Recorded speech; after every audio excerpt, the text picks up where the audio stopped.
Hi everyone, welcome to The Superficial Spirit, where we explore how pop culture affects our spiritual experiences. My name is Peter Breeze. Join me while we ask a very important question. What the hell did pop culture do to me?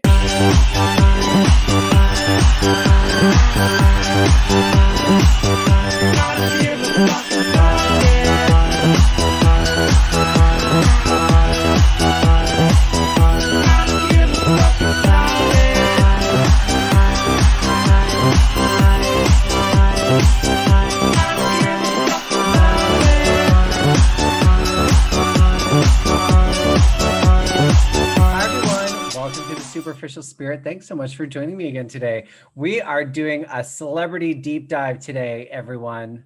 Wow, I'm so excited. If you've been listening to the show for a while, you know that I've been hugely inspired by celebrities and pop culture.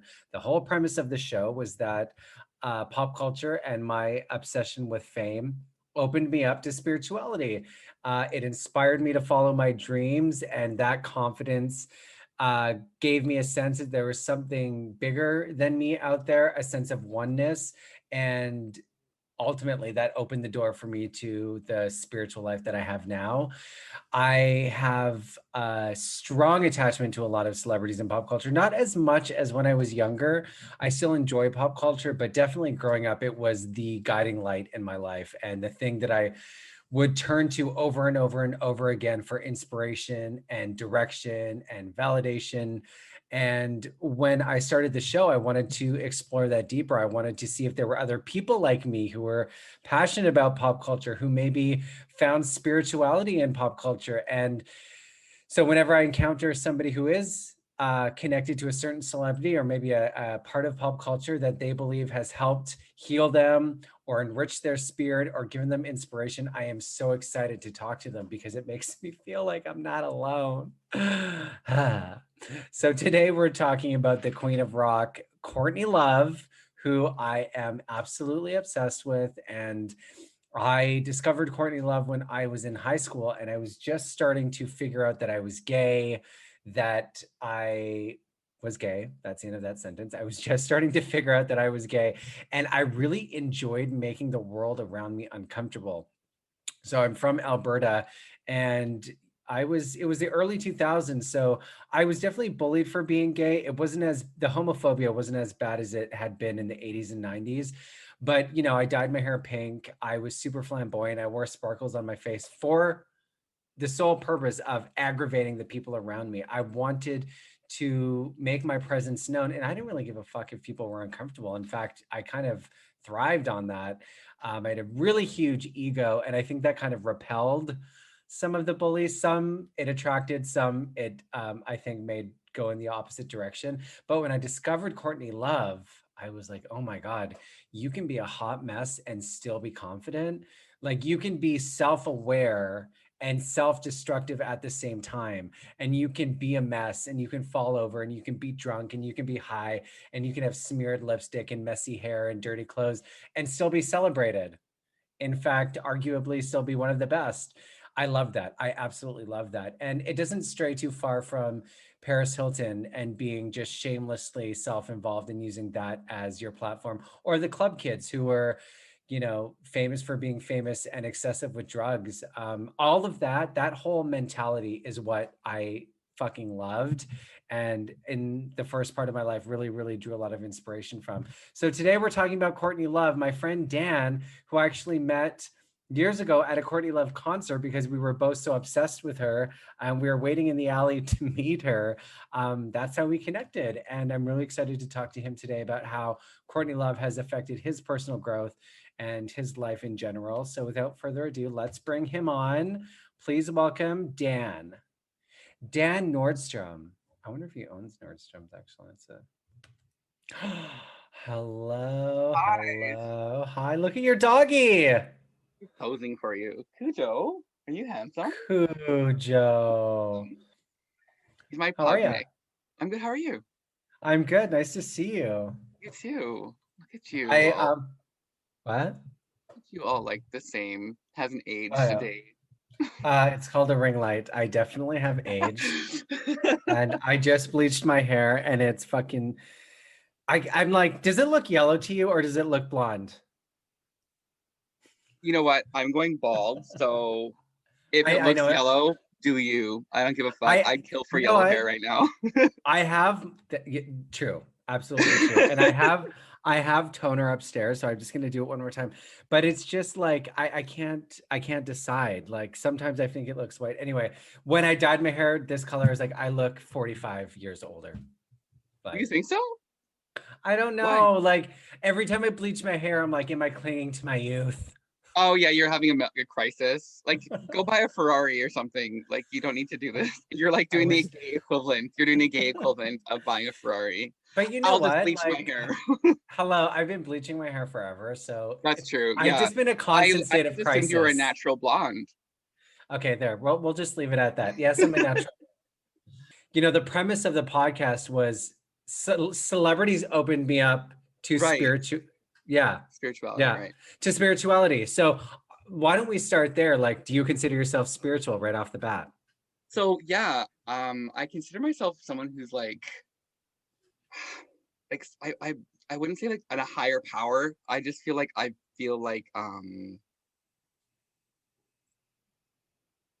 I don't know. It's spiritual. Spiritual is such like a broad term. Like, you know what I mean? It just doesn't mean that I'm like going to church or anything or that I'm praying to anyone. I feel like I just have there is something that I am connected to that I don't have control over, if that makes sense. Okay. That is to me spirituality. And so many Right. people, when I say spirituality, like, "Oh, I don't go to church. I don't go to church. Right. I'm not religious." But it's like, look, when I was a kid and I was watching the Spice Girls on Much Music, and it gave me that sense of, oh my That God, oh my God, feeling, oh my God. That to me is a that's connection to something exact bigger. okay. Then yes, I'm a very spiritual person. However, my spirituality comes from like the connection I have with like people who are doing things that maybe I wish I was doing. Or also, but that's a superficial level, but like also like the connected energy that human beings have. I feel like I feel like there's like a lot that we need to like unpack as human beings, like with meditation and manifestation and all that sort of thing. Yeah, Yeah. that's Yeah, yeah, I think you bring up a good point is like connection. At the base of I think most spiritual practices, ultimately it starts with connection and a sense of like, okay, there is something more than just me in my life. right. And pop culture and inspiration, like you just said, when you see somebody doing something that you'd want to do, it gives you inspiration. And I think that connection is like, oh, I can do something more than what I'm doing now. There is Right. more to this moment. And I think that ultimately is maybe not the be and all and end all of spirituality, but it is Hmm. certainly It's a the type of stepping point. it. It's the start. Yes. It's a starting, either a starting point, or but it's also like the same. Like Yeah. people, like I feel like when you do a concert, you go to a live show, when you see someone who you really love, it would be like seeing, it's like going to church. You have this like connection to like somebody who's like seems unattainable to you, and someone who's doing good things. Do you know what I mean? So like it, Yeah. while I I dare compare Jesus to Britney Spears, like Hello. you know what Yes. I mean? Like it's the same like connection that you have to someone else, a higher power, Yeah. if you And you will. know what? I think as gay men, we are more, Right. we find more comfort in pop culture because For we are sure. traditionally rejected from religion. And Rejected, so a we're rejection from forced to go traditional. find Exactly. refuge in Right. other things. And I think pop culture opens the door for where we feel like we belong. And so people like Britney or Courtney Right. are like these beacons of light, and they are the ones, Exactly. not Jesus, they are the ones that bring Who us guide us. salvation. Yes, Right. hello. Yeah. Exactly. Perfect. So, I mean, I think it does sound like you have a sense of spirituality. And I fucking wish we could move away from these fucking old ideas of what it means to be spiritual. Like Right. you mentioned Right. meditation, and I think meditation is an ancient Mm-hmm. form of it, and I love meditating, but there's also going to concerts that fill you up with Right. something, we're just talking about a sense that there's more you're connected to other people, and when Mm-hmm. you're connected to other people, you realize we're all one, and oneness is the foundation of so much spirituality. So And yeah, you mentioned meditation. Like I'm still having getting into meditation. Like I find it difficult because my mind is always like racing, racing, racing. But you mentioned concerts, like going to a concert. So I go to this like music festival in Wisconsin when I was back in Thunder Bay. And it's like lots of people who are like Trump supporters, lots of people who are like not people that I would normally interact with. But when you're at that concert and you're, you know, watching this band on stage, everyone's the same and you're connected to them. And you have this like beautiful moment where you're all just human beings enjoying this like magical like performance. Do you know what I mean? And so that's, I Yes. love concerts, and that's my church. Like that's I would love I to love go. that. I love going to like concerts and just like enjoying like the connection that you have with the people, not only like obviously the people, but of course the person on stage. So it's like it's like a religious spiritual moment to be in a concert. Exactly. And just so you know, when I started meditating, I was exactly like that. I could not Right. imagine sitting still and closing my eyes and not freaking out for more than a second. Like something pops in my head like, hi, remember you have anxiety, think about this thing that you did 4 years ago. Oh my God, yeah. So, or like when I was still partying, it was like, remember that thing you did 3 hours ago.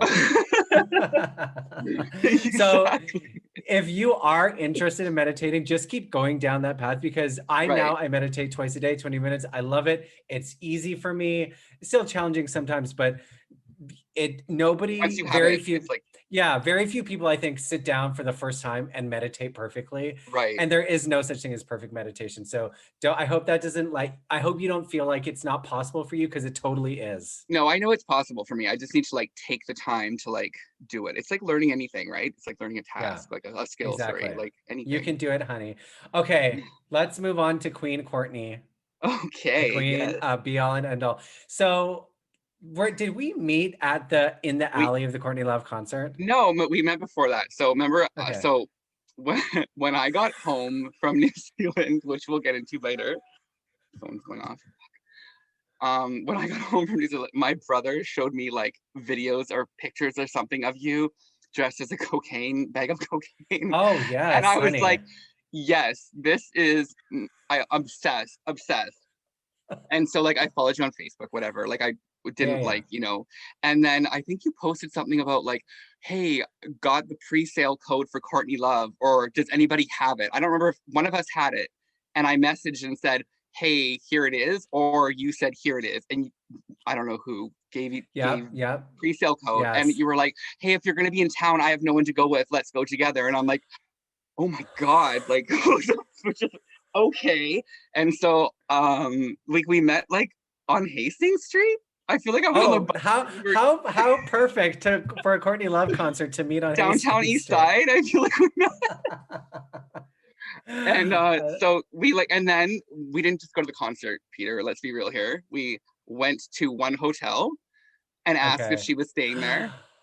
And Oh then we my went to another God. hotel and asked if she was staying there, which was her hotel because I was following her on Twitter and she like posted, oh, this Rose Hotel on Georgia. I don't remember what it's called. Yes. Yeah, yeah, And so we went there and they were yeah. like, we can't tell you if she's staying here. What? And You what don't did we remember that? do? Why don't I remember? Okay, I do remember the You Facebook were probably on conversations. drugs. Probably. I do remember us talking on Facebook, and I do remember crazily not having anybody to go to that concert with when I was the I biggest was like, of Courtney Love all the fan. gays in Vancouver, and you have no one to go to, I because know. I actually flew from Ontario for that show. Because it Like was so rare that she was on performing. tour, performing and by herself. Yeah. So I was like, Yeah. yeah, I'm there. And then we went and stalked her for the whole day. Then we went to the back alley and Yes. met those two girls that were there, and that Yep. creepy guy trying to get kind of, I don't know, get her autograph to sell it. He was like some like random 60-year-old Yes. man with a fanny Yes. pack. Yes. And then your friend came with a box of wine. Like I met so many Yes, people. Like and like a lawn chair. I remember right. that. And you know, the thing about Courtney that is interesting is when we had seen her, like this is way past when she was having like her moment in the 90s when she was Right, for sure. the person. But you know, the hotel thing, going around to different hotels, I had done that in Calgary for Shania Twain, Avril Lavigne, and I met them. They Right. did Oh, for the sure. Yeah. hotels Oh, were yeah. never like, yeah, they're Right. upstairs, but there was usually enough fans outside of the Right. hotel. And they Same would thing want with to come out. Gaga. Right. Yes, but for Courtney, Right. no. We She even wait. We wasn't. were like, Yeah. we waited right until like the concert I think was going to start, because we wanted to see her come. We wanted to see her show Yeah. up, but like it was like to the point where like, well, we need to go inside now. I don't know where Courtney is. So we just went inside. And somebody said, I remember in the alley, and maybe it was you, that it's a lot more. It's harder for Courtney to just go into an alley and meet people because I so do. many people hate her. Right. And it's like a threat. Like she doesn't know which psychotic, like Yeah. conspiracy theorist, Well, like is gonna like be Kurt like, Cobain fans who blame her for his right, death. right. Yeah. Just like, anyway, I don't want to Oh talk my about God, that it's shit. Don't bringing get me me started. back. No, but let's talk about like when did you first discover Courtney? When did she pop onto your radar? So okay, so it's funny because I have like a radio clip. Did you grow up in Vancouver? No, Calgary. Okay, so there was a radio station called The Fox, and there probably still is, but there was these two radio hosts called Larry and Willie, and they would do like, they had like a morning show, and my mom and we would just listen to it on the way to school or whatever.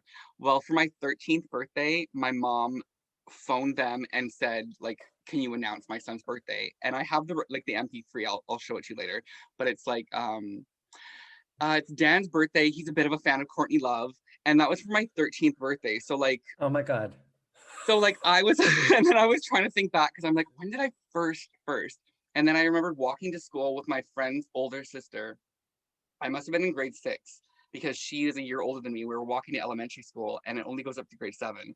And she was singing what I know now is Violet, and she put her earbud in my ear, and I was like, who is this? Oh my God. Because like that's the age where you're like, that's when you discover music. You discover like that, like emotional, you're discovering your emotions. Like I was like just hitting puberty. People were like, are you a girl or a boy? Like, I used to get that too. Yeah. so I'm dealing with all of that like shit. And then so yeah, I just became obsessed with her. Like I was instantly obsessed. Like I went and got Live Through This, Pretty on the Inside, the Ask for It, like EP, like everything. I was just obsessed with her because she was like, I was going through this stuff where I was like, a regular teenager. Like I was like on top of being gay, where I'm getting bullied at school. I also had like a tumultuous home life. So I was like, um, I had no way to express anger. I feel like I was angry, but didn't feel like I could express it. And Courtney was this person who was like, I'm expressing fucking anger and I don't give a shit. And so she was like my catharsis, like for those emotions. And so it's interesting because like Courtney Love, usually people who have like idols when they're growing up, you have your like favorite when you're 16, but when you're like, now I'm almost 40, like I'm going to be 38 in March, you don't have that connection. But like Courtney has like grown and changed. And I feel like her growth and Ah. change and progress and evolution, even though it's not always like positive evolution, sometimes there's setbacks. I feel like they were like on point with like my entire life leading up to now, which sounds Mhm. delusional, but like No, I don't think it sounds delusional at all. I mean, it's funny because what drew you to Courtney drew me to Courtney. I didn't identify with my anger at that time. It was more like the rebellion. I right, was just right, starting to come out, realized I was gay, and I knew that it made other people uncomfortable, and I fucking loved that. right. And I was like Yes, pink hair, sparkles. for And when I sure. saw Courtney Love at award shows being a hot mess and Fucking owning mess it, and I was owning it, like, right? oh, That the idea of being a trashy person and being self-aware at the same time was like, unapologetic, oh my like God. yes, that yeah, just like It and that opened the sort of door. thing.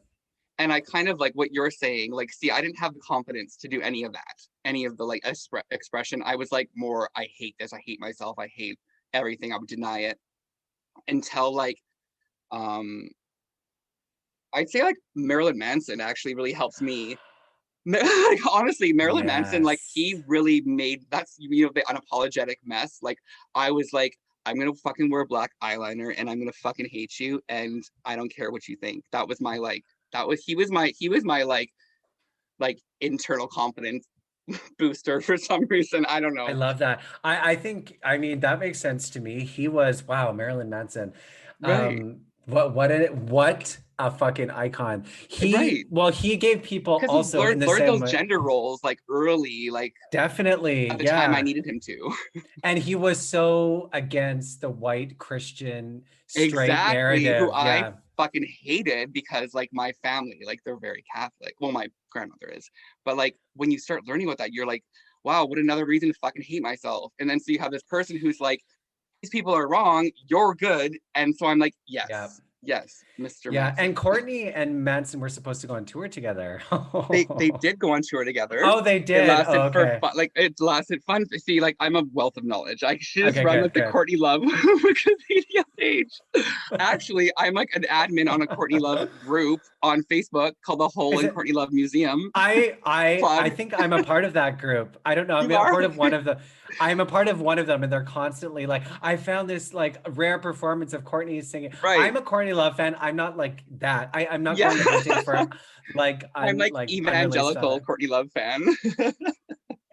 You're the perfect person to talk to about this then, because But I yes. feel like when you were growing up, were you also attracted to pop stars like Britney and the Spice Oh, Girls? I'm so glad you said that because like I said, when I'm always looking for in my pop stars, what I like is something they're doing that I feel like I'm incapable of.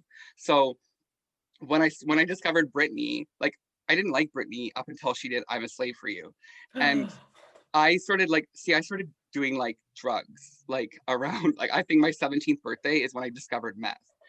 So Okay. like because I had like no confidence before that, when I first did meth, I was like, oh my god, this is what normal people feel like.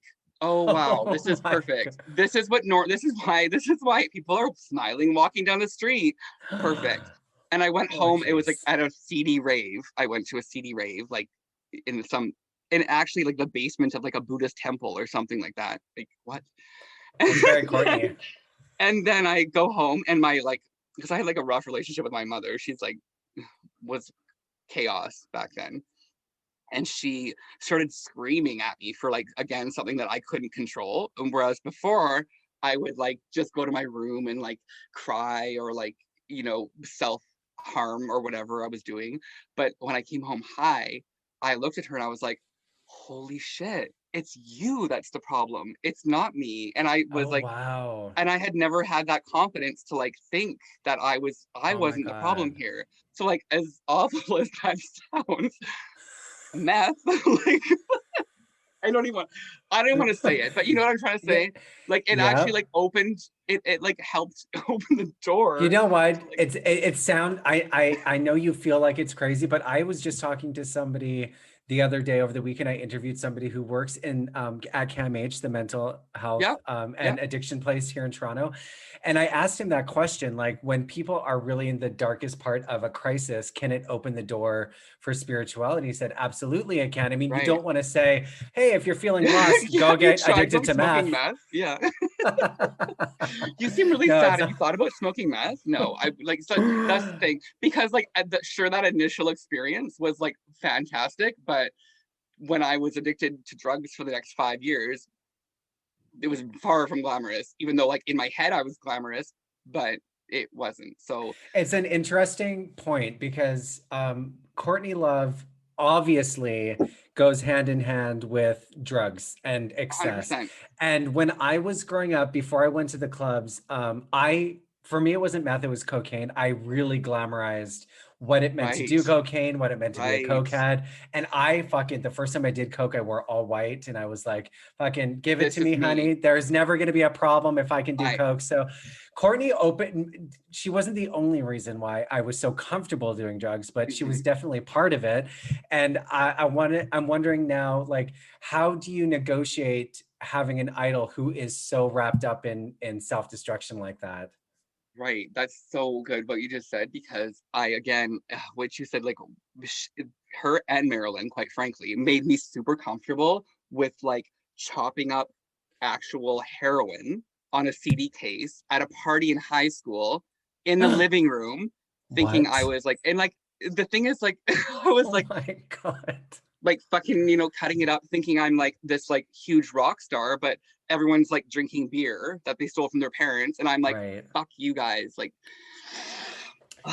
and like so I did Wow. very much glamorize my drug use and I Yeah. found because like again with the like the false self-confidence, right? Like I never Yeah. had self-confidence and this drug use gave me that self-confidence. And so yeah, what was your question? Yeah. Well, just like how do you, because you know now that you've been through that, Right. you can see how it did offer you some gift. Mhm, Obviously, you're for aware sure. now. You can see that it gave you some clarity in some situations.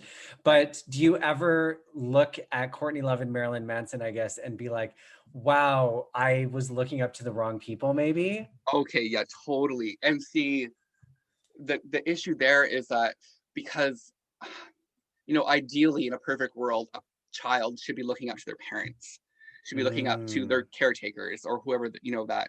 But 100%. But these, like, I can't fault them for it because they were going through their own journey, right? Like, I can't yeah. fault Courtney Love for being angry and on drugs after her husband. Like, Yeah, yeah, if you yeah. ever read her entire life story, you Oh understand my why she does God. drugs. Yeah. Crazy, crazy So shit. Yeah, totally. like, I don't like hold them responsible, but I do see how they contributed or not enabled, but like made me more comfortable with doing drugs for sure. And yeah, if that makes When sense. you started to, are you sober now? Like what's your, if you don't Yeah. mind me So asking, I what your yeah, I relationship is? don't do drugs. Okay. I do drink, Okay, but that's I good. mean Good for you that's for good. moving Good for past you. that. Drink. Well, it's good that you stopped. I mean, Right. heroin and meth are both But hard to quit. so what happened, okay, so I was on meth for about 2000, like 6 years, I think. 2000 So years. 2000 years, give or take. I'm rounding down. um, Oh my God, I love it. oh, No, sorry, go I ahead. was on You're meth for about 6 years, and by the end of the 6 years, what happened was, and this is the first time I'm ever like sharing this publicly, but I was living with someone, and we ended up going flying to New Zealand with 5 kilograms of meth in our luggage for someone.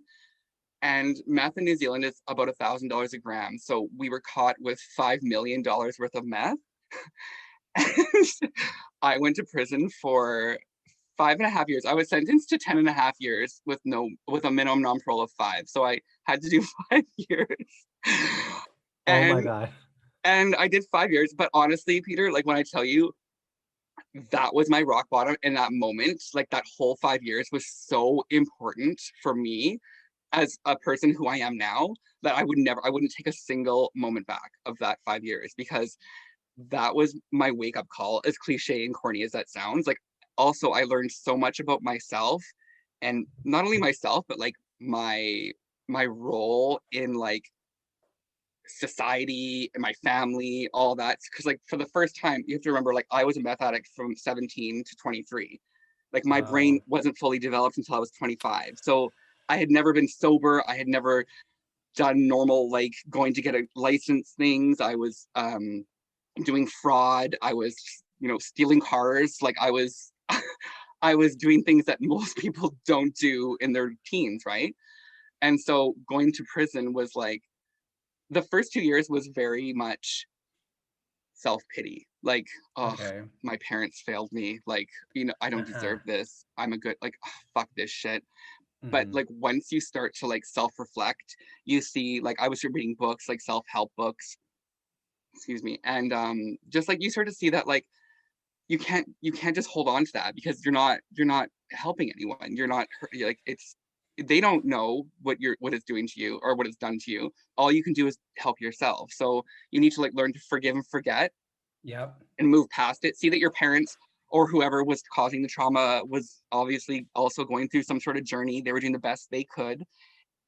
And what you have now is, all you have is yourself. So I Yeah. started to like realize all that. And that was like, yeah, my huge wake up call. So Okay, do you mind if we go down this, like if we really explore? Because wow, we're breaking all honestly, these are this is a story, honey.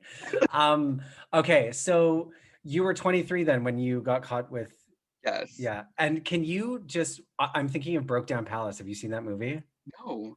Oh my God, these girls get caught with drugs in Thailand very Okay. young Fuck. and they get sent to jail. So, and that's always been my fear. Like when I used to travel and still party, I would be so scared they were gonna like scan my fucking credit cards or my keys and they were gonna throw me. And I can't imagine anything more terrifying than getting caught with that Right. kind of stuff. Especially like in a foreign country. And I'm so lucky because we went through Hong Kong.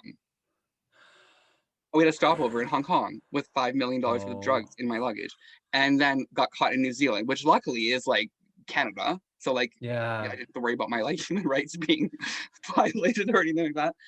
Okay, so Shit. yeah. Yeah, so that was obviously probably really, really crazy. Like, were you in the airport and they found the drugs? Okay, so I'm glad I get to just like explain this because I don't really get to like I explain want this. to know Okay. like fucking moment by Okay, moment. so Yeah. we're on the plane and I have like drugs in my pocket because I'm invincible. Like I'm doing my own personal. Um Holy shit. yeah, and so there's a side note, like the person who we were doing this for actually told us that we were transporting steroids. I know that doesn't sound legitimate, but like why would I lie about that? Like at this point, like Yeah. so he told us it was steroids. So when we But got to you the had done airport, math. You had done math, so you knew what meth was. no, but it was so that's the thing. It was sealed inside of ceramic things. Like we couldn't like they packed our luggage for us. Oh. Like this was legit. Like they packed our luggage for us. We Oh, didn't even okay, see our got it. luggage. Okay, interesting. This So is you like, actually just thought you were bringing steroids for and them. on top of that, like I was high. So like, I mean, Easy, I'll get 10 easy to grand just to confuse. like take a vacation in New Zealand. No big deal. Yeah, yeah. Okay, And wow. so when we got to the airport, we got like searched, like that, you have to follow the blue line. They're like, just have your luggage searched. And to show you how like confident I was like, oh fuck, they're gonna find it and we're gonna be on our way home. So much for this vacation. Fuck this. So they open our luggage and like again, we didn't pack our own luggage. So they open the lid and on top of our clothes, when they told us it would be concealed, hidden inside, on top of our clothes are these like square picture frames, like porcelain picture frames. And me and the person I was with, her and I look at each other like, okay. And she's like, I'm bringing some souvenirs for a friend. Oh my God. And then they're like, okay, no problem, sure. They put it aside. They look through the rest of the stuff, and we're thinking, oh, that was fucking easy. Mm. So they, mm. So they went and X-rayed it and came back and said, there's like some indiscrepancies in these. We're gonna have to drill one open and take a sample. And again, we're thinking, okay, we're fucked, but it's just steroids. What are they gonna Yeah. do? Like, we're just gonna send home. So they come back and they're like, after like just hours, we're waiting for this. And And you they were come you back and they're high like, at the time? oh, yes, I had meth in my Oh my pocket. God. Like I had, I just for the whole flight. Like there's no problem. I'm Oh fine. my Everything's God. fine. Oh I'm high. jeez. Okay. Nothing can stop me. Are you fucking kidding? Yeah, I'm high on seriously. meth. Okay. And so they come back and they're like, well, this is tested positive for methamphetamine.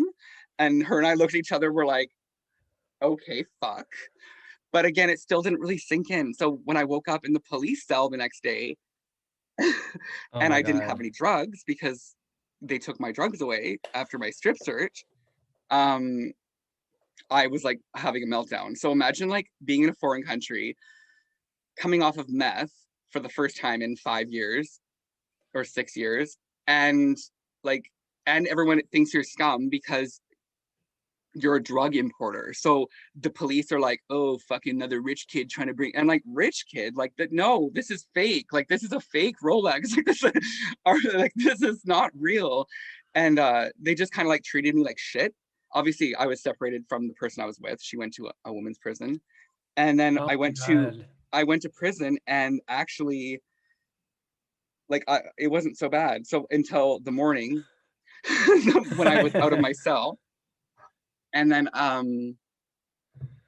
yeah. Oh yeah. Like So actually, I'm just imagining like I guess I've never done meth, thankfully, but coming down from anything is challenging after the it party ends. And then you are yes, in a cell in a foreign country. right, right. So that must have been so sobering. Like I'm imagining Literally. the anxiety that I've had just because I had to Hmm. work the next day. So I can't even Right. fucking Oh, and imagine. that's the thing. So like it was just like and like I at that time like I had like a little like faux hawk and little bleach streaks and I like wore eyeliner and lots of bronzer and I was like cute and I'm like going to prison. So like imagine my thoughts. And they Oh weren't my like, God. so I was like a little bit scared but a little bit excited. No, just joking. Oh my God. Yeah, you thought you No, were going into a porn. You thought you I'm were going just into a joking. porno.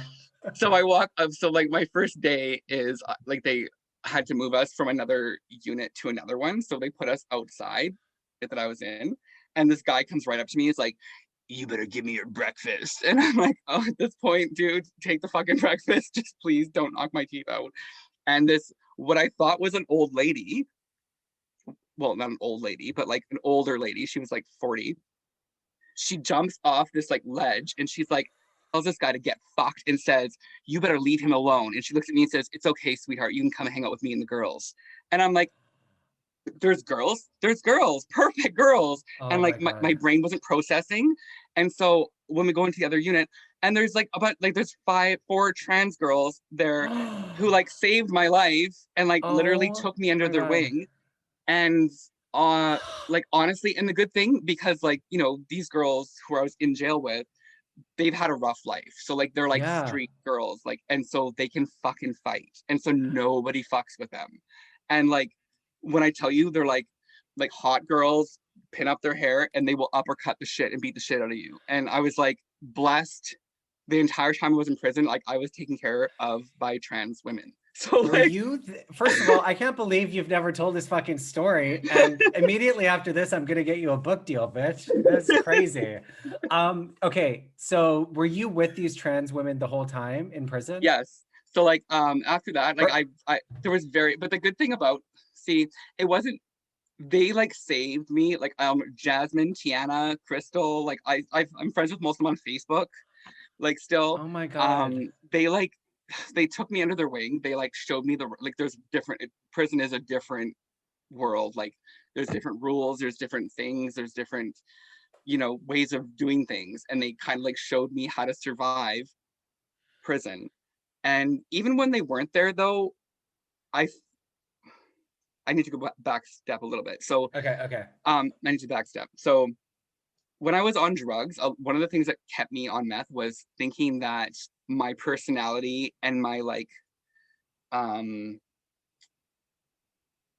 what's the word, um ability to like communicate with people and like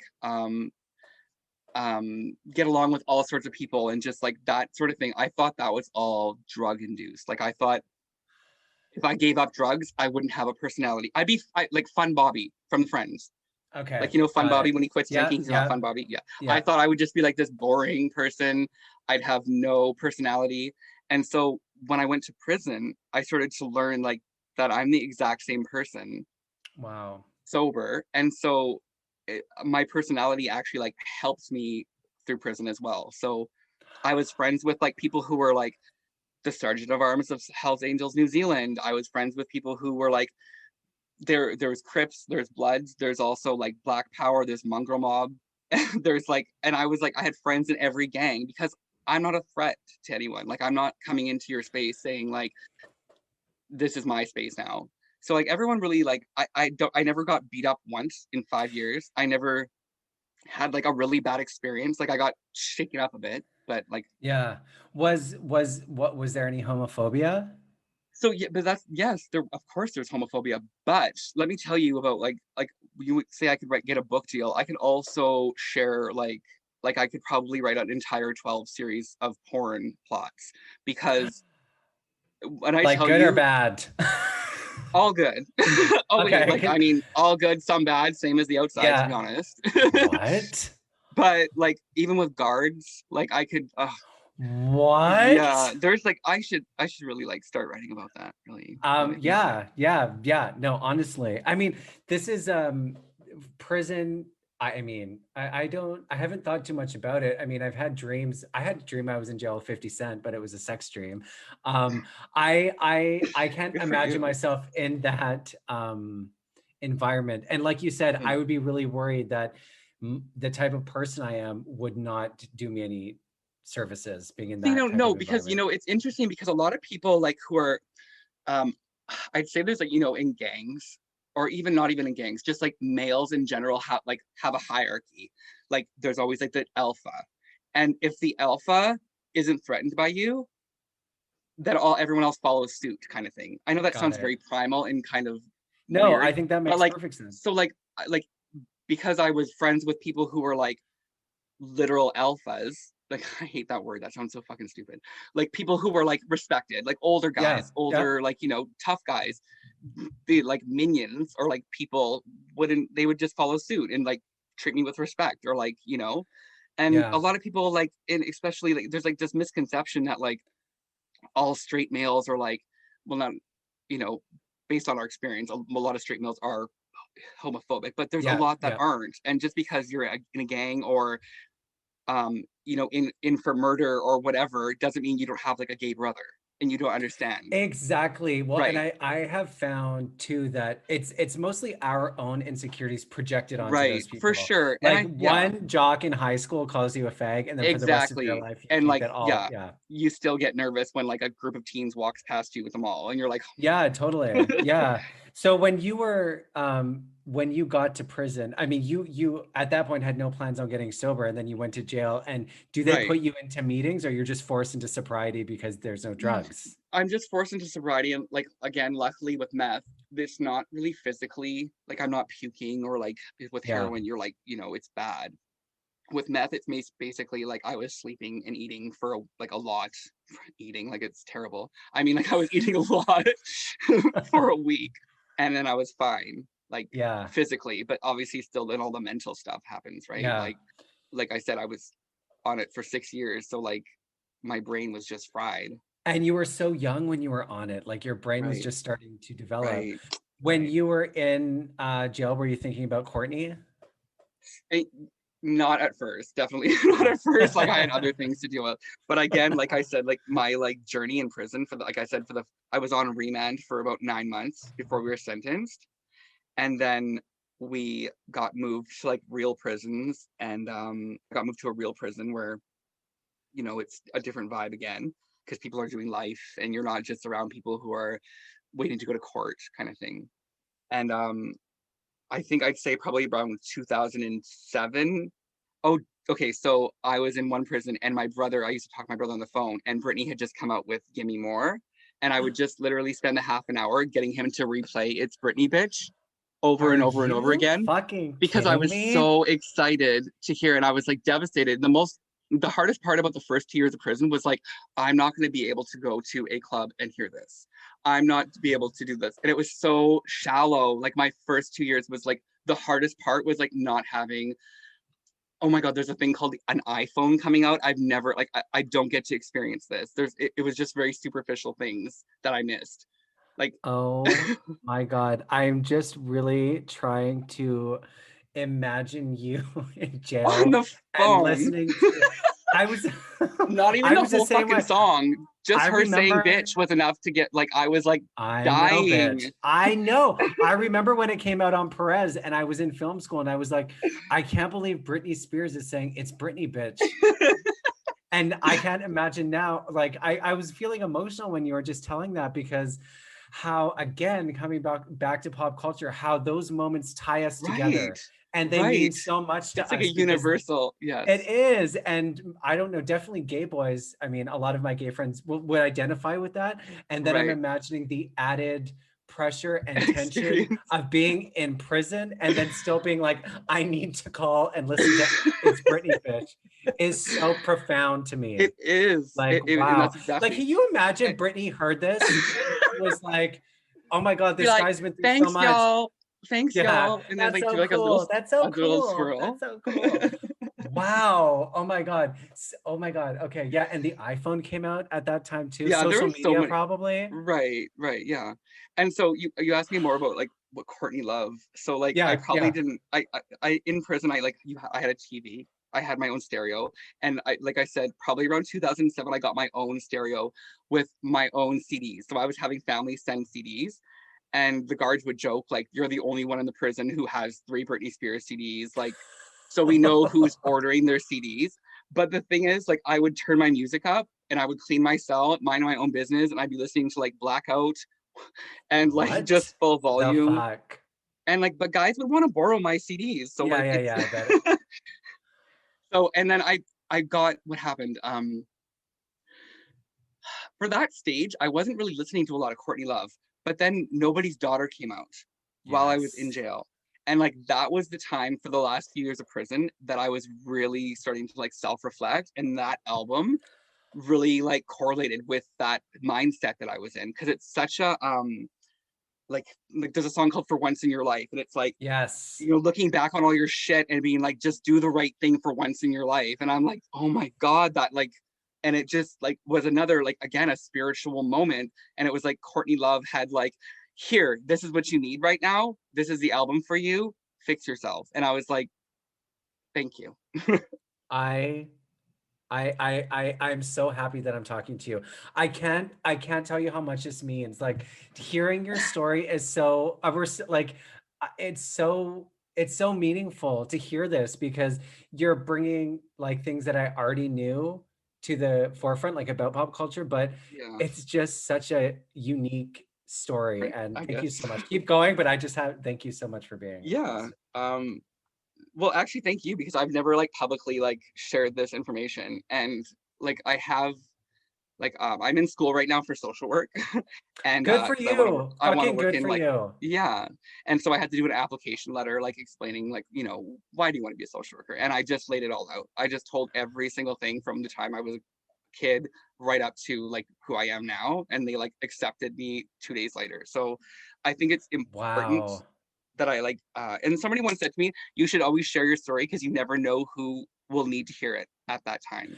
I was just gonna say, so many people that I know personally will hear this and benefit from it. People in recovery communities Right. need to know that there is hope. People who are still struggling with meth need to know that you can go to these dark places Right. and still bounce back because it's really fucking hard and it's Mhm. scary.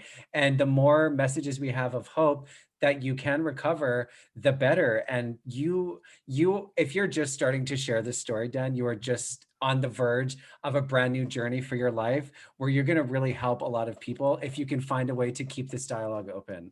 Right. Thank you. I Yeah. appreciate that. That's really Yeah. nice. No, thank you. It's So, yeah, go ahead. no, you go. I don't, you go. I Or you were to say. don't even know what So I was going to where were say. we? Okay, so we were where was I? I was listening to You're just Nobody's saying Daughter. nobody's daughter. Yeah, yeah, yeah. So you're still in Right. So jail with like that. that album to me is like, and like I was saying before, how like the personal growth, like you think about Pretty on the Inside, Live Through This, Angry Teenager, a Celebrity Skin, like just coming into like being confident, like sexy songs, like but still like edgy. And like then America's Sweetheart, I was an absolute fucking mess in 2004.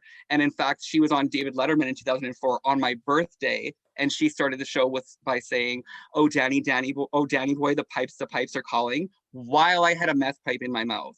So like so like What? the messiness, like, and Yeah, then yeah. obviously after that, the like Nobody's Daughter with my personal growth. So like it's like stage after stage after stage that my like connection to her, I feel like that's why I still feel connected to her as much as I did when I was 11 or 12, you know what I mean, or 15.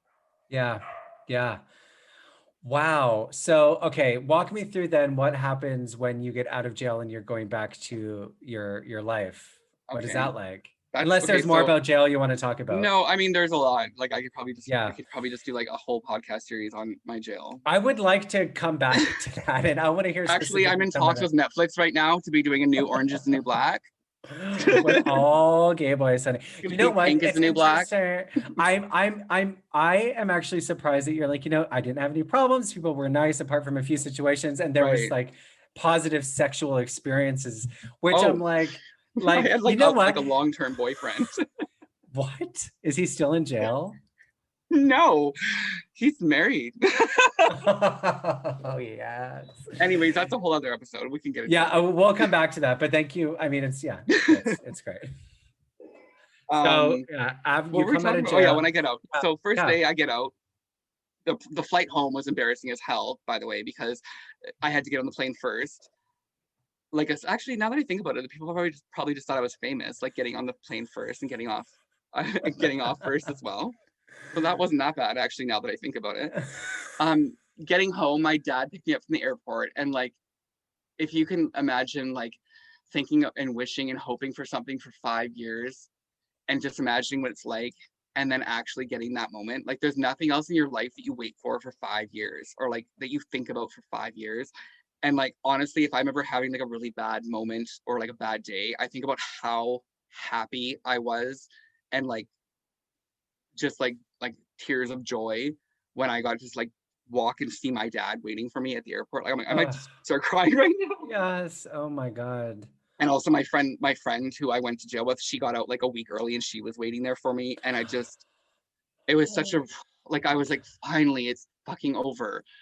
But yeah, so it was so nice. And I remember my dad, like, I'm like, can I see your phone? Like, I was so excited because I haven't seen anything. And he had a flip phone still. And that was really, You're like, fucking dad, come on. are you fucking The kidding one me? thing. Right. But the thing is, like, I thought all the stuff that I had done in prison, all the like promises I had made myself, um, I thought that it would just be smooth after, and it wasn't. Like, I immediately, I think probably 2 days later, started doing drugs. Like, I was like, fuck yeah, let's celebrate. Because a lot of the friends that I had, like, they were still partying. So I'm like, Yeah. gonna go see them. I'm not gonna like, I don't have the strength to say no at that Yeah. time. And so I got right into drugs again. And my my mom had moved back to Thunder Bay, Ontario, and she's like, you need to come live with me. So I'm like, okay. So my dad literally drove me all the way to Thunder Bay. I slept the whole way because I was coming off of meth again. And I got Wow. to, it was hard at first because like my mom and I had a lot of like unresolved issues from my childhood, but like going to Thunder Bay was what, like, getting like my mind out of Vancouver and like starting somewhere fresh really like helped me flourish. So I was like able to do things that, like, go get my driver's license and like open up bank accounts in my own name. and like, like, I had a job, I had a good like office job, and like, I moved my way up through a company from like a banquet server at a hotel company, and I moved my way up to like a regional HR person for the entire corporation. Wow.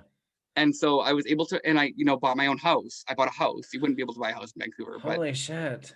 I bought a house. I like met someone who I was like in love with. I think I don't know if I was in love with him, but like we were together for about 7 years. We got married, and then I left after 11 months because he's like a liar, like a Oh, okay. repetitive liar. He Too many chances, too many Yeah, yeah, chances. yeah. Good for you Anyway, then. so um I think probably around, I'm gonna say like 2017, I started to realize like the job I had at the time was like, I was a corporate trainer. So I was like helping develop programs for new employees who were coming into the company.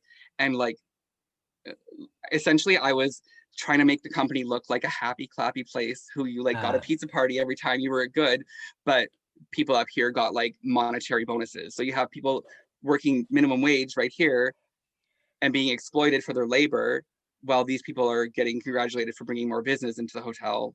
And I'm like trying to yeah. convince these people down here that everything is great, you're lucky to work here. And I'm like, this is not, I don't feel good about this.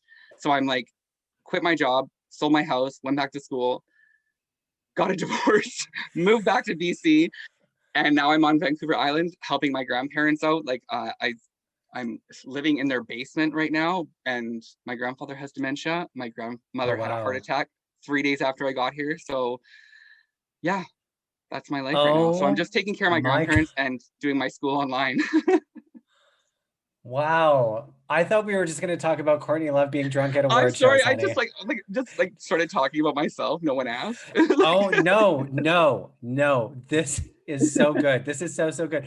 What I love about your story is that you started so innocent, like so many of us, just genuinely wanting to find your place in the world. And people like right. Courtney Love and Marilyn Manson gave you permission to do that. And yes, unfortunately, some things happened that took you down a challenging road, let's say, Hmm. but you've come out of it with so much perspective and so much clarity about who you are and what you Right. need to do. And now you're going to social work and you're going to be able to help people. This podcast will help people. You know, you sharing your story with people in your career down the road will help people. And I, I hope somehow Courtney Love hears this. Oh my I God, hope don't somebody hate her. does. Because she's a really like really like revitalized her presence on Instagram. Oh, Like, I she's know it. posting like 4 times a day.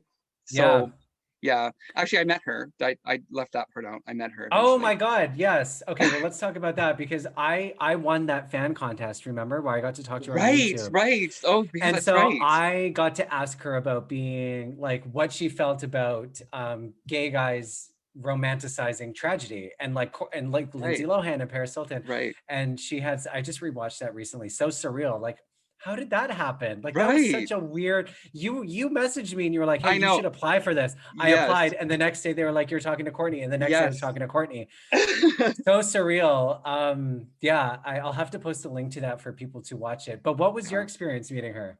So she was doing like a show, like a, I don't like, not a Broadway show, just like a small show in like a smallish theater in Miami. And I flew down to Miami, got VIP tickets, meet and greet. And like for the whole performance, like I was sitting like, I'm not joking, like 2 feet from her. So she's walking past me doing her performance. Like Dave, like my ex at the time, like he was like, you can't just touch her. Don't. Just like, Oh my it's gonna be God. okay. And I'm just watching her and watching her. And I had brought her like a dozen roses, and I brought my like book for her to sign. And so I go to the other room after the show, and we get to, she's sitting on like director's chairs with the guy who she's in the play with, Todd Almond, I think it was called. Kansas City Choir Boy, I think was the name of the performance. And I see, like I make eye contact with her, and she looks at the roses, and I'm like, just like at that moment, like it wasn't even my turn, but I like honestly, like I almost started crying. And then so it's my turn, and I'm like, I walk up to her, I'm like, and hand her the flowers, and she's like, oh, thank you, that's so sweet. And I'm like, I just have to I just have to say I love you so much. And I honestly, I've loved you my whole life, and you're such an inspiration. You're so important to me, and I need you to know how important you are to me. And then I got her to sign my arm, and then I got it tattooed with a bunch of like Courtney Love themes things. So like there's a Oh tiara there, there's lyrics, there's all her my God. flowers. Anyway, and yeah, and I got pictures with her, and like it was really nice. So How it did was a she nice experience. react? She was really sweet. I had like, she kissed me, I had lipstick, like she was like, oh, you're so sweet, oh, you're such a sweet guy, blah blah blah. But like I like replay It's it in so my head, but surreal. yeah. And yeah, Wow. that's, I Oh met my her. God. Did The you, yeah, go ahead. No, that's okay. I No, should have you gone. go. Okay, so I also I met her another, well, I didn't meet her another time, but she acknowledged my existence another time, which is a lot.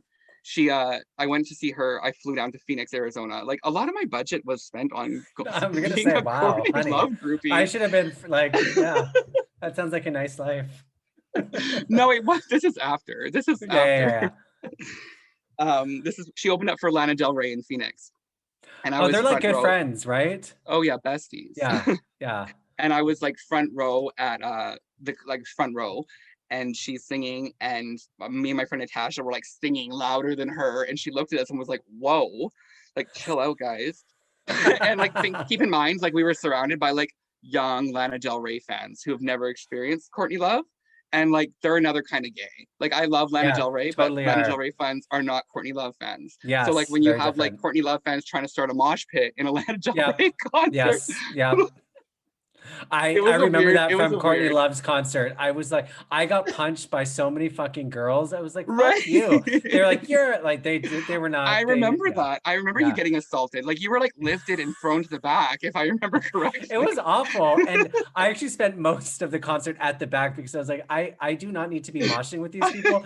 I do I'm remember happy. that She threw a because rose, I caught a rose, and then I was like, I'm just gonna stand at the back. This is I'm fine. good. No I'm worries. good. I'm I'm good. I fine. don't need to be Everything's beat fine. up. I wanted to be back here anyway. Yeah, this is what I wanted. This is what I paid for.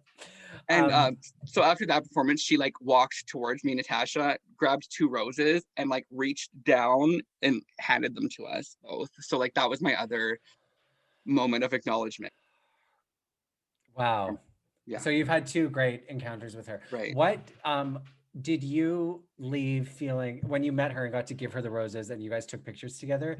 Did you leave feeling really happy that you got to meet her? Or did you feel like it didn't live up to your expectations of meeting her, like things like that? Because a lot of the time when people meet their heroes, they Mhm. leave and they're like, oh, it was anticlimactic. Very much so. And that's happened to me both with Marilyn Manson and Courtney Love. So with Courtney Love, like imagine like being a fan. I was obsessed with her like for like 23 years, whatever. And after all of that, I was happy at the time, but then like looking back, I'm like, that's it. Like that's it. I was left with like, that's it. Like I don't have anything else to look forward to in my life. No, it was just like, also I feel like she was going through some shit. She Hmm. was, I think, I think she was on benzos at that time. Yeah. So she almost didn't seem like fully coherent. And like I've seen people on Xanax before, and I feel like Yeah. that's what was going on. So I feel a little bit heartbroken that like if I were to ask her today, do you remember me? She'd be like, I have no idea. I don't remember that entire year or Yeah. something. Yeah. But I mean, Yeah. again, I'm happy, I'm It's blessed and interesting. grateful that I met her, because like a lot of people don't get to meet her. I have her name tattooed on me now. Like, Yeah. I mean, She's not a very accessible celebrity. She she's really not. isn't. Right. Yeah. So you are lucky that you got to have time with her. And Right. I think about people all the time ask me, like, wouldn't you love to meet Britney? And I did in a club walk by her. I was really drunk. And Right. I was like, I love your hat. And she's Love. like, thank you. I didn't know it was in LA. She was just Oh, getting pregnant with her second baby. Um, at the club? well, I don't think she was drinking, but there was nobody else in the club. And I didn't know it was Britney Spears. She was walking towards me. I was walking and I was like, oh my God, I love your jacket. She was wearing this like leopard print Holy short jacket thing. shit. And then when I left the club, there was like 50 photographers. This when I was living in LA very briefly. And I was like, who are you here for? Like Britney. I was like, Britney Spears is not in that club. And like, yeah, she just left. She was wearing this leopard print. And I was like, oh my God, Oh my. I didn't know. But I feel like I don't know if I would want to meet her because I know I am aware enough to know that I'm attached to the idea of who she is. Like Mm-hmm. as a human Right. being, I don't know what Britney Spears is like. I think she's Right. probably very simple, Uh-huh. not very into being famous, and I don't know how she would react to somebody being like, "You're my You, god." You right. know? And I Right. think Courtney's probably the same, you know. Imagine Exactly. looking back on your life and having so much pain and so many ups and downs and then having people being like, "You're the reason I'm alive." She must be so Right. conflicted about that. Like, Right. how do you acknowledge like, "Thank you, but also I'm sorry," you know, like for Yeah. being such Well, a mess for I'm so long. sorry about that. Sorry you had to choose me as an idol. Like, Oh, and if she does listen to this, I don't mean that in a bad way, but you know, right. like it must be hard to just be a regular human and have people have the reaction you and I do with certain celebrities. And Right. how can they really give it back to you in an authentic way? You know, Mm-hmm. like how can they really say thank you in a way that you feel it? I don't know. Right. And now I'm Yeah. so scared because I just talked about her being on benzos and you said she might listen to this. So I just need to say, like, honestly, as far as the drug use goes, like, I was a person who's an addict, like, that's another way I identify with her, is because like you go down, you go up, you have relapses. And I'm saying like, not it's never a smooth transition, so there's not all of a No, it's sudden you're not. like, I'm clean and sober. It's like a Yeah. constant struggle. And one time she described her addiction as like her looking out a window and seeing like her addiction working out in a parking lot, like getting stronger and stronger and Yeah. stronger, and she had to constantly work to like fight against that. And I'm like, Yep. I've never, that's so relatable to me, because like Yep. it is like an everyday thing, like never not thinking about, not necessarily about drugs, but like about I have to be in control of my addiction, if that makes sense. Like, So how do you keep yourself on the right path? How do you keep yourself balanced? Do you have any so daily practices? Do you go to meetings? Do you right. what is your thing? If you So don't the mind me thing is, asking. no, I don't mind at all. So I was, when I went back to university, it was I had like a little, like a slip, I guess you can Yeah. call it. I don't want to call it a relapse, because it was like, it wasn't like I was fully back into that life. It was just like entertaining it, I Yeah. guess you can Yeah. say. And so I was like, this is not a good idea. First of all, it was like way different. It's not the same anymore. Like, I have shit to lose now. Like, my life situation's different. So I didn't fully enjoy even being high. And so I went to a counselor at the university, and she was like, it was really helpful just to like talk to her, and like her to say to me, like, you're not abnormal. Like, this is totally understandable. All the things that you've gone through, you're totally valid. Like, everything you're doing is valid. You're okay. And I just needed to hear like somebody like validate what I was going through. Yeah. And yeah, and I will say, like I said, like, I drink wine. Like, Yeah. I probably should see, I've never had any formal treatment, but because I'm Wow. consciously aware enough to know that I've transferred addiction. Like, I feel like I jumped from addiction to addiction. So I started smoking. So like I Okay. started smoking. I started drinking white wine. I quit wine, so I started smoking again. Or like, I've You never always have been something. Yeah. free of addiction, and that's something that I obviously need to take care of. But again, COVID started, and once I started being aware of these things, I couldn't, like, I can't. I feel like a drug counselor or like a meeting would be less impactful for me right now if it was like not in person. Yeah, I've heard that. And what I also am learning is that sobriety is different things for different people. And what is the most important is that you wake up every day and you're happy with what you're doing, because Right. it's not always possible for people to be stone cold Steve sober from Right. now until the day they die. Exactly. That takes Exactly.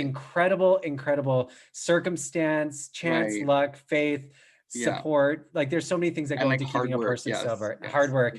And I think if you can wake up and you can be happy and healthy and move in that direction, then you're doing what you should be doing. And, you know, being aware of it, talking about it is so important. That helped me. I mean, for me, it was the illusion that those things were going to give me fame ultimately. Yeah. Like doing drugs and being drunk at the club every night was going to make me famous. Right. Because then you could have been in the backseat with Lindsay when Britney and Paris were driving. Yes. Do you remember? Oh, do I remember? I'm literally writing an entire novel right now about that night. Do I remember? I remember Paris, Lindsay, and Britney. Oh God.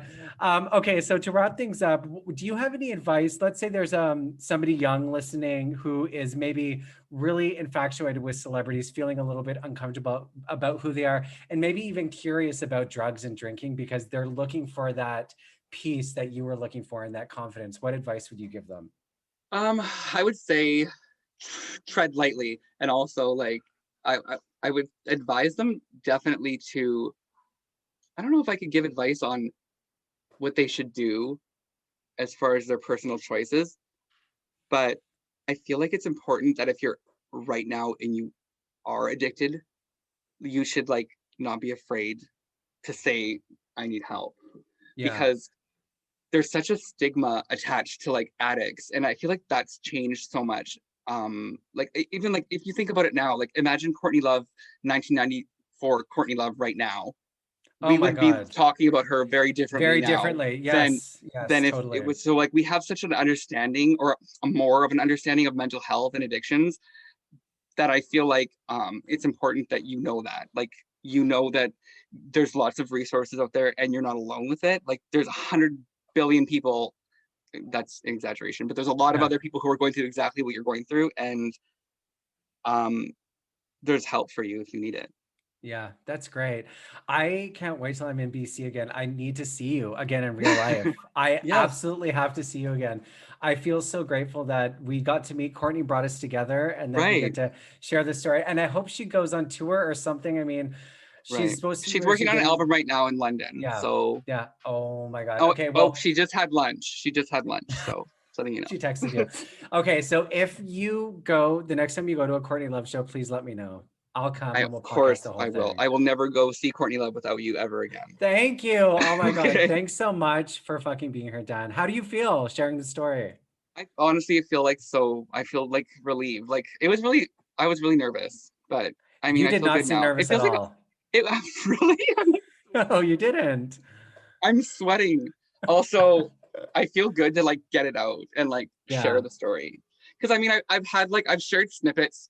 We know when I'm drunk at a party or something like that, just for shock value, I feel. Yeah. Or when somebody tries to like, you know, talk down to me or like whatever, just remind them. I've been to jail. Like, sweetie, like I'm gonna call Crystal in New Zealand. You don't scare me, okay? Yeah. Well, thank you so much, Dan. I'll let you know when I'm gonna post it. I don't know when it will be, but probably soon, because I'm so fucking excited for it. It was so much more than I thought it was gonna be, and I already had high expectations. So thank you. Oh wow! Thank you for giving me this opportunity. Are you kidding me? Thank you. Fun. I'm gonna go on a Courtney Love bender, a musical bender. You crazy? Oh my God! Get help. Okay, I'll talk to you soon. Okay. Okay, bye. Peace. Bye, babe. Bye.